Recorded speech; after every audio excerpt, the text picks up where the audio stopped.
कैसे हैं आप सभी लोग। आप सभी का स्वागत करती हूँ आपके अपने YouTube चैनल सितंबर शिल्पी क्लासेस में। और रोज़ शाम 5 बजे आपकी लाइव क्लास होती है, तो क्लास ज़रूर अटेंड किया करें।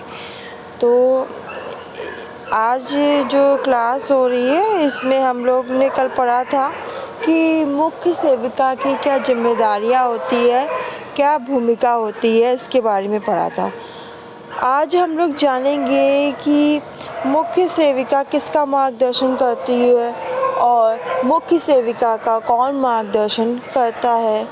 तो इस बारे में आज की क्लास में जानेंगे। साथ ही कुछ गवर्नमेंट स्कीम है जो इस कार्यक्रम से संबंधित है, उसको भी जानेंगे, वहाँ से क्वेश्चन आएंगे। और एक बार हम लोग ICDS के बारे में, उसका फुल फॉर्म क्या होता है, उसे और किस नाम से जानते हैं, कितनी उसकी कुल कितनी सेवाएं हैं, ये सब के बारे में हम लोग विस्तार से पढ़ेंगे। लास्ट में, सबसे लास्ट में ICDS करके पूरा ही आपको बताया जाएगा। उसमें बता देंगे एक बना के कि आंगनवाड़ी कितने जनसंख्या पे कितनी आंगनवाड़ी होनी चाहिए, उसको पढ़ना मस्ट इम्पॉर्टेंट है। वहीं से आपके बहुत सारे क्वेश्चन बनेंगे। वो आपका आज ये करा दूँगी, कल आपको योजनाएं करा दूँगी, और उसके बाद आपकी जो मैंने बोला ना ICDS के बारे में पूरी जानकारी दे देंगे। करंट का भी बता देंगे आपको कि क्या डाटा है। तो उससे क्या होगा, आपकी बेहतरीन तैयारी हो जाएगी। और इसी के साथ जो ये टॉपिक है ना मुख्य सेविका जिम्मेदारी का, फिनिश हो जाएगा। और यहाँ से कोई भी क्वेश्चन आएगा आप कर लोगे। तो चलिए शुरू करते हैं आज की क्लास। तो IDS कार्यक्रम के अंतर्गत एकीकृत बाल विकास कार्यक्रम के अंतर्गत आपका निदेशक विभाग अध्यक्ष है और राज्य स्तरीय समस्त निर्णय निदेशक द्वारा लिए जाते हैं। और राज्य स्तरीय जितने भी निर्णय हैं वो किसके द्वारा लिए जाते हैं, निदेशक द्वारा। तो शासन स्तर पर लिए गए नीतिगत निर्णयों का जनपद स्तर पर अग्रसारण निदेशक ICDS द्वारा किया जाता है। जनपद स्तर पर देखिए क्या होता है, शासन स्तर पर लिए गए जो भी नीति निर्णय होंगे वो जनपद स्तर पर अग्रसर निदेशक ICDS द्वारा लिए जाते हैं। तो ये याद रखिएगा, ICDS के द्वारा। फिर जनपद स्तर पर जिला कार्यक्रम अधिकारी निर्णय लेते हैं, और जनपद स्तर पर जो भी कार्य होते हैं उनका निर्णय कौन लेगा, उनका निर्णय लेगा जिला कार्यक्रम अधिकारी। और आवश्यकता पड़ेगी तो वो निदेशक है उससे पूछताछ करेगा, उससे बातचीत करेगा, और निदेशक उसे मार्गदर्शन देगा कि ऐसा ऐसा करना है। तो वो अगर कोई कन्फ्यूज़न होता है वो निदेशक से अपना मार्गदर्शन ले लेगा, उस कन्फ्यूज़न को दूर कर लेगा और आगे चीज़ बढ़ा देगा। परियोजनाओं में आंगनबाड़ी कार्यकर्ती और मुख्य सेविका से, तो और परियोजना में क्या होता है, जो आंगनबाड़ी कार्यकर्ता है वो मुख्य सेविका से मार्गदर्शन लेती है। उन्हें कोई भी दिक्कत होती है, उन्हें कैसे क्या करना है, कुछ भी पूछना है तो वो मुख्य सेविका से पूछती हैं। और मुख्य सेविका बाल विकास परियोजना अधिकारी से मार्गदर्शन प्राप्त करता है। यानी आप ये समझ लो, मार्गदर्शन मतलब कि आपको क्या कार्य करना है, कैसे करना है, इन सब कैसे क्या, अगर आपको प्रॉब्लम आ रही है उस कार्य करने में, तो आपसे ऊपर जो अधिकारी हैं वो आपको उस कार्य को सही से करने में आपका मार्गदर्शन करते हैं। तो ये कहा गया है।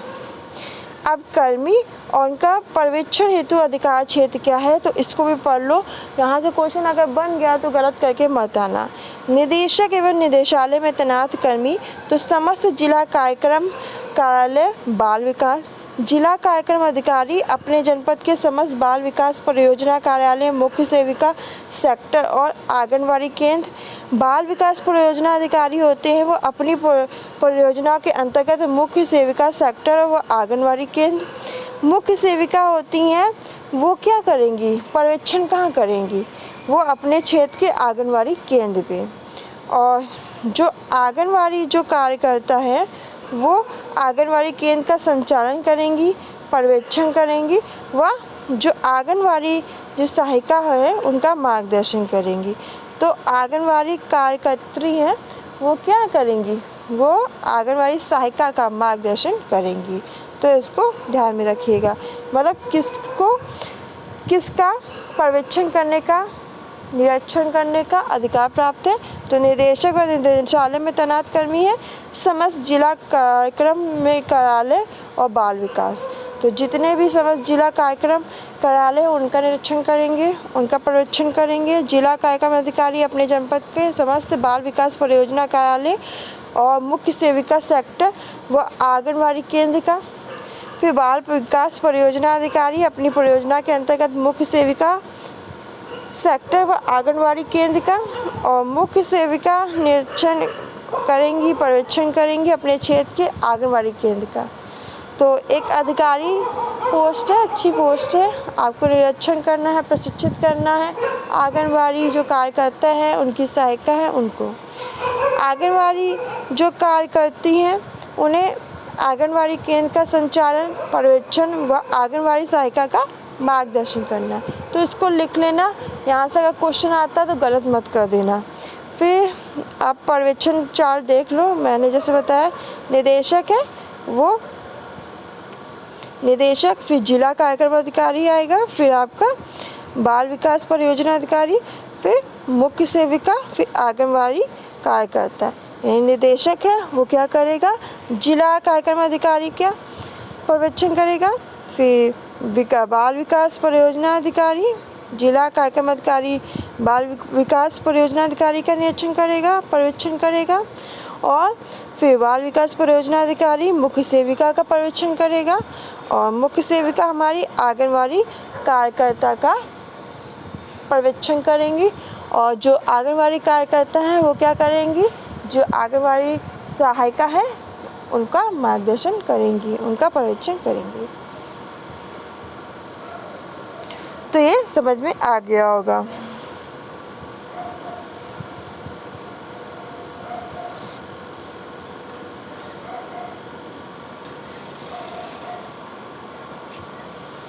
ये इतना नहीं है, ये समझिए सेक्टर स्तर पर मुख्य सेविका होती हैं, ग्राम और वार्ड स्तर पर आपकी जो आंगनबाड़ी कार्यकर्ता और सहायिका होती हैं, विकास खंड परियोजना स्तर पर बाल विकास परियोजना अधिकारी होते हैं, और जनपद स्तर पर हमारे जिला कार्यक्रम अधिकारी होते हैं। तो इसको याद रखिएगा। सेक्टर कह लीजिए, क्षेत्र स्तर कह लीजिए, बात एक ही है, उसमें कंफ्यूज मत हो जाइएगा, क्योंकि मैंने आपको बताया था ना कि यहाँ पे इससे पहले क्लास में, हाँ, क्षेत्रीय स्तर पे कार्य करती है। सेक्टर कह लो, चाहे आप इसे क्षेत्र कह लो, ठीक है। तो इस पर कार्य करती है क्षेत्र स्तर पर मुख्य सेविका, जनपद स्तर पर जिला कार्यक्रम अधिकारी कार्यकर्ता, विकास खंड परियोजना स्तर पर बाल विकास परियोजना अधिकारी कार्यकर्ता, सेक्टर स्तर पर मुख्य सेविका कार्य करती हैं, क्षेत्र स्तर पर, सेक्टर स्तर पर, ग्राम और वार्ड स्तर पर कार्यकर्ता, आंगनबाड़ी कार्यकर्ता और सहायिका कार्य करते हैं। फिर उत्तरदायी चार्ट क्या है तो आप देख ही सकते हो, मैंने बता ही दिया है। सबसे पहले निदेशक है, सॉरी